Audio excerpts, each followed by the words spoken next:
ఇలా కొన్ని నీళ్ళు పోసి కొంచెం ఉప్పు వేసి కొంచెం ఉడకబెట్టాలి వీటిని. ఇది ఒక గ్లాస్ ఇవి కదా గింజలు కదా, ఇవి అంటే చిక్కుడు గింజలు. ఇక గిలాసడు ఇవి గింజలు అయితే గిలాసడు అర నీళ్ళు పోయాలి ఉడకబెట్టడానికి. ఉప్పు వేయాలి ఇక కొద్దిగా, ఇక ఉడకబెట్టుకోవాలి. ఒక 10 నిమిషాలు అయితే ఉడుకుతాయి అవి. ఇక ఉడికినాయి ఇక గింజలు, ఇక గిట్లు ఉడకాలి, బాగా ఉడకద్దు. ఇక చాలు 10 నిమిషాలు ఉడికినాయి సరిపోతాయి. ఇక అంపేద్దాము.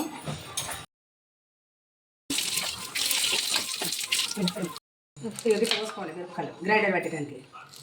ఇట్లా కోసుకొని ఏం చేయాలంటే ఇప్పుడు మనం గింజలు కొలిసినాం కదా, ఇక ఇట్లా కోసుకొని ఇవి కూడా మిరపకాయలు కొలిచి పోసుకోవాలి. ఎందుకంటే కారం అయితే ఇంత అవసరం ఉండి, మామూలు అయితే దాన్ని ఇట్లా కోసి పోసుకోవాలి కొలత. ఇక కొంచెం కారం కూడా కొంచెం ఎక్కువ ఉంటేనే, ఉప్పు కారం ఎక్కువ ఉంటేనే కుడువులలో మంచిగా ఉంటుంది. ఇక దీన్ని నిండా వేసుకోవాలి. గ్రైండర్ పట్టుకోవాలి. ఇలా కొంచెం వేసుకోవాలి. ఇలా కొంచెం దొడ్డు పేస్ట్ పడితే మంచిగా ఉంటుంది. దీనికి తగినంత ఉప్పు వేయాలి. మళ్ళీ ఆ పిండిలో కూడా టేస్ట్ చూడొచ్చు ఉప్పు ఎక్కువ ఉందా తక్కువ ఉందా. ఇది గ్రైండర్ పట్టు అక్కల మొక్కలు పట్టాలి, బాగా మెత్తగా పట్టదు. అక్కల మొక్కలు ఉండాలి, బాగా మెత్తగా పడితే మంచిగా ఉండదు, టేస్ట్ బాగుండదు. గిట్ల కారం గిట్ల పట్టుకోవాలి అక్కల మొక్క.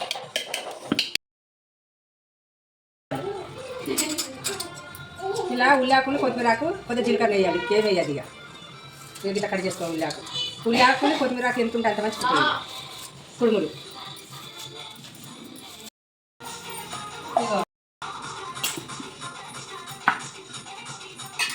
ఒకటి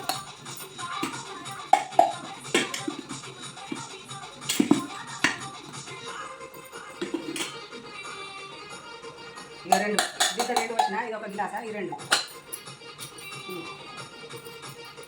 అయితే ఇది ఒక గ్లాసు గింజలు 2 గ్లాసుల పిండి పోసిన.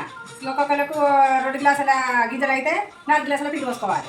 గింజలను బట్టి కొలుసుకొని ఎంత గింజలు అయితే అంత పిండి పోసుకోవాలి. ఇలా వేసుకోవాలి. ఇగో మేము కొత్తిమీరాకు ఎక్కువ ఉండదని తెచ్చుకొని కట్ చేసుకొని ఆరబెట్టుకున్నాం. ఇగో ఇది కొత్తిమీరాకు ఆరబెట్టుకొని వేసుకున్నాం మేము. ఎక్కువ ఇప్పుడు కొద్దిగా సీజన్ కాబట్టి తెచ్చుకొని వేసుకున్నాం. అంత నల్ల నల్ల ఉన్నది అనుకుంటున్నాం. జీలకర్ర వేయాలి.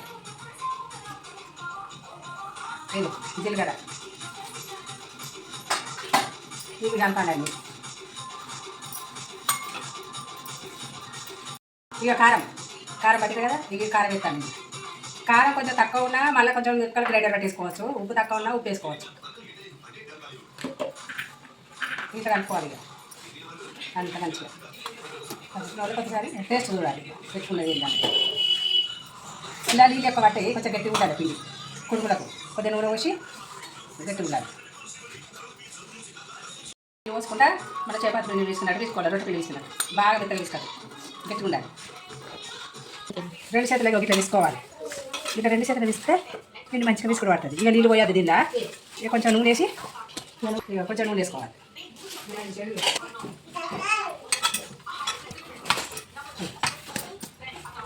ఇక ఇట్లా తీసుకోవాలి పిండి. ఇక మంచిగా కుడుములు పోసుకొని నూనె పోసి ఇక ఇట్లా రుద్దాలి. నూనె యాభైకి పాత్రలకి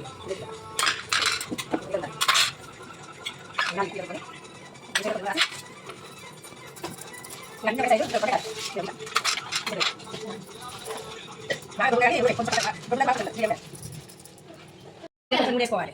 మీద కొంచెం నూనె అయితే మంచిగా ఉంటుంది, మంచిగా ఉడుతుంది. ఇక కొన్ని నీళ్ళు పోసి గిన్నెలు పెట్టాలి. సరిపోతాయి. అది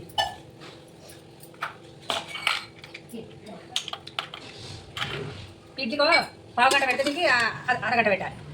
బాగా ఎక్కువ మంట పెట్టదు, బాగా తక్కువ పెట్టదు, మీడియం పెట్టాలి మంట. మూత మంచిగా ఆవిరి పోకుండా ఉండాలి దీనికి. ఇది మనకు మధ్యలో ఓలు ఉందని ఇట్లా టైట్గా ఉండాలి, ఆవిరి పోకుండా. మధ్యలో ఓలు ఉందని గ్లాస్ గోలేతాను. అరగంట సేపటికి ఉడుతాయి. మంట ఎక్కువ పెట్టదు, తక్కువ పెట్టదు, మీడియం పెట్టాలి. అరగంట తర్వాత ఉడుకుతాయి. అర్ధగంట ఖచ్చితంగా చిన్న మంట మీద మీడియం మంట మీద పెట్టాలి. అరగంట ఉడికినాయి. ఇక దించుతాను. ఇట్లా తీసుకోవాలి. ఇక షాక్ పెట్టి ఇట్లా అంటే కలుగుతుంది. ఇట్లా తీసుకోవాలి. ఇక తీసుకొని గిన్నె వేసుకుంటే మూత పెట్టద్దు. ఇట్లా తీసుకొని ఇట్లా గిన్నెలు వేసుకొని పెట్టుకోవాలి. మూత పెట్టద్దు. మూత పెడితే మళ్ళీ ఆగలికి తయారై నీళ్ళకి తయారై మూత తీస్తే గట్టి అవుతుంది. ఇట్లా వేసుకోవాలి.